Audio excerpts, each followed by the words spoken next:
পরশুদিনকার একটা নিউজ যে ভারতে ৪৫ দিনে ২৩টা মসজিদ গড়াই দিছে। এটা আফসোসের একটা জায়গা, দুঃখের একটা জায়গা, তবে হতাশার একটা জায়গা, আবার আশার একটা জায়গা।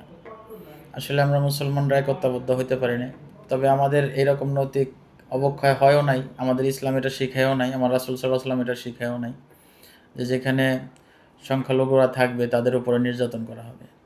আপনারা জোর করে এই ইসলামটাকে আর কি নামাজ পড়া বন্ধ করতেছেন, মসজিদ ভেঙে দিতেছেন, কোরবানি বন্ধ করতেছেন।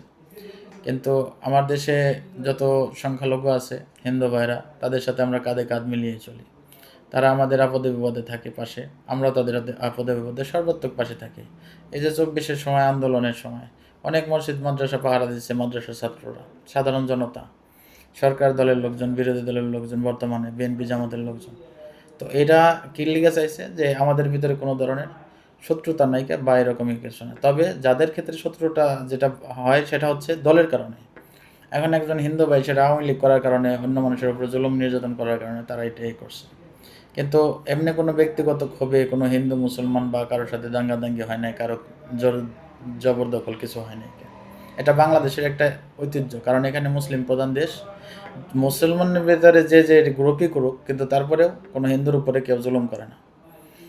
যে জুলুমটা আর কি একজন মুসলমান হয়ে আর এক মুসলমানের সাথে যতটুকু তর্কাতর্কি ঝগড়া ফ্যাসাদে জড়ায়, কিন্তু কোনো হিন্দুর সাথে এটা হয় না।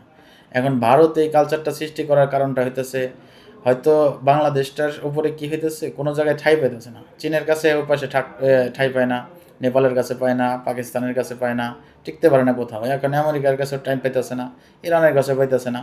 বর্তমান বহির্বিশ্ব নিরহ হিসেবে দেশ পাশাপাশি বাংলাদেশের উপরে। এখন বাংলাদেশটাও গেলার মতো হিম্মত বা সুযোগ হবে না, কারণ এটা গেলতে গেলে বহুত ব্যাপার স্যাপার আছে।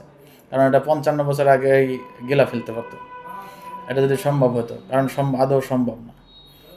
এটা রাজনীতির খেলা, যদিও যাই হোক আর কি। তবে এটা নিয়ে কি আর কি একটা পায়তারা করতে পারবে, বিশৃঙ্খলা করতে পারবে। এই যে যেমন কিছু লোকজন নামায় রাখছে, তবে তারা যেরকম উগ্রবাদী হয়, মুসলমানরা এরকম যদি উগ্রবাদী হইতো তাহলে এদেশে হিন্দুরা টিকতে পারতো না।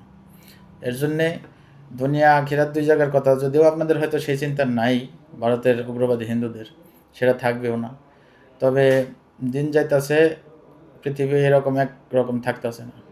বিশেষ করে আমাদের বাংলাদেশের প্রধানমন্ত্রীর চীন সফর নিয়ে ওনাদের একটু জ্বালাপোড়ান শুরু হয়ে গেছে। তবে জ্বালাপোড়ানের কারণ নেই কে, ভারতের গোলামি হয়তো আর বাংলাদেশের মানুষ করবে না। ওটা যারা করছে তারা ওখানে পালাই গেছে।